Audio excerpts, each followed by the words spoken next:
Hi madam గారు, what are you doing రే? Hi అండి, మా చిన్నోడి బర్త్డే కదా, గులాబ్ జామున్ చేద్దామని చెప్పి గులాబ్ జామున్ చేస్తున్నాను. Wow, NTR. MTR gulab jamun. Today is sweet day for my little son birthday.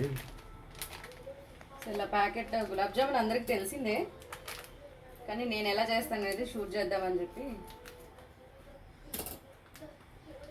Is there something స్పెషలా? ఎస్, చాలు చిన్న చిన్న ఉండలు చేసుకోవాలి, పెద్ద చేసుకుంటే కనుక మరి లోపల ఉడకవు. హాఫ్ ప్యాకెటే తీసుకున్నాను నేను. ఇదేమి ఉండలు లేకుండా మంచిగా చేసుకోవాలన్నమాట.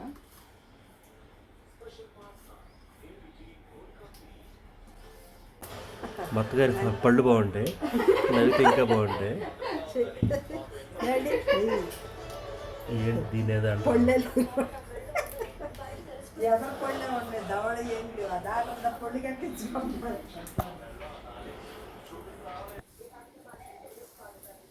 సో ఈ పిండిలో నేనైతే కాచి చల్లార్చిన పాలు కలుపుకుంటాను. నార్మల్గా వాటర్ వేసి కూడా కలుపుకోవచ్చు, బట్ స్మూత్గా వస్తాయని పాలు పోసి కలుపుకుంటాను నేను. చూసుకుంటూ కలుపుకోవాలి. చపాతీ పిండి ఎలా కలుపుకుంటామో మనం అంత స్మూత్గా కలుపుకోవాలన్నమాట.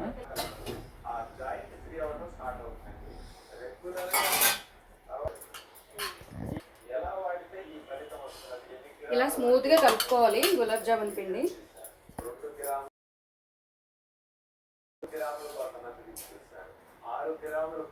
కలిపేసుకుని ఒక 10 నిమిషాలు నానబెట్టుకోవాలండి, అప్పుడు మంచిగా స్మూత్గా వస్తాయి అనమాట. గులాబ్ జామున్ కూడా స్మూత్గా ఉంటాయి.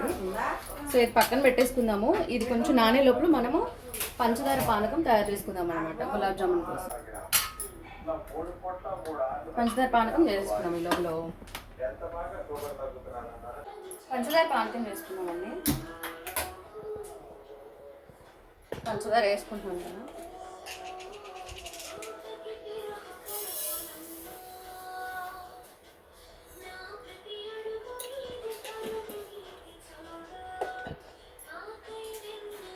వాటర్ పోసుకోవాలి. గులాబ్ జామున్ కాబట్టి కొంచెం ఎక్కువే వాటర్ పోసుకోవాలి.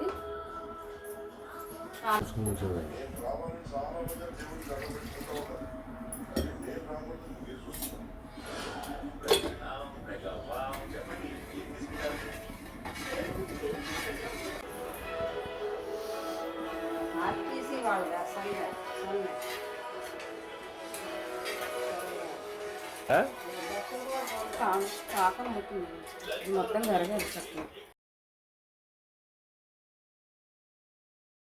అటు సైడ్ అయితే మా అమ్మగారు బ్రేక్ఫాస్ట్ చేస్తున్నారు.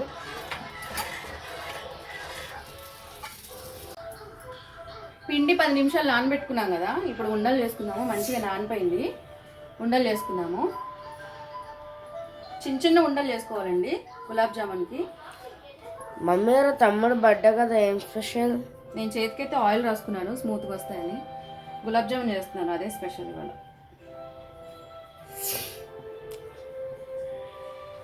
కొంచెం టైం టేకింగ్ ప్రాసెసే, ఎందుకంటే ఉండలు కూడా స్మూత్గా రావాలి. అందుకని కొంచెం చేతులకి ఆయిల్ రాసుకొని చేయాలన్నమాట.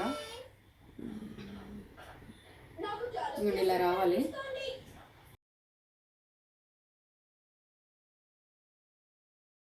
చిన్న సైజ్ చేసుకుంటేనే బాగుంటాయండి, పెద్దగా వేసుకుంటే బాగో అంతగా. ఎందుకంటే మాకు నచ్చవు, బాగో అని కాదు.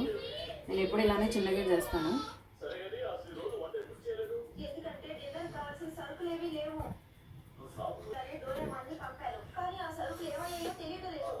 దగ్గర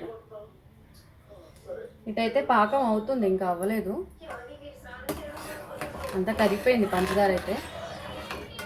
కొంచెం తిక్కుగా వస్తే బాగుంటుంది అనమాట.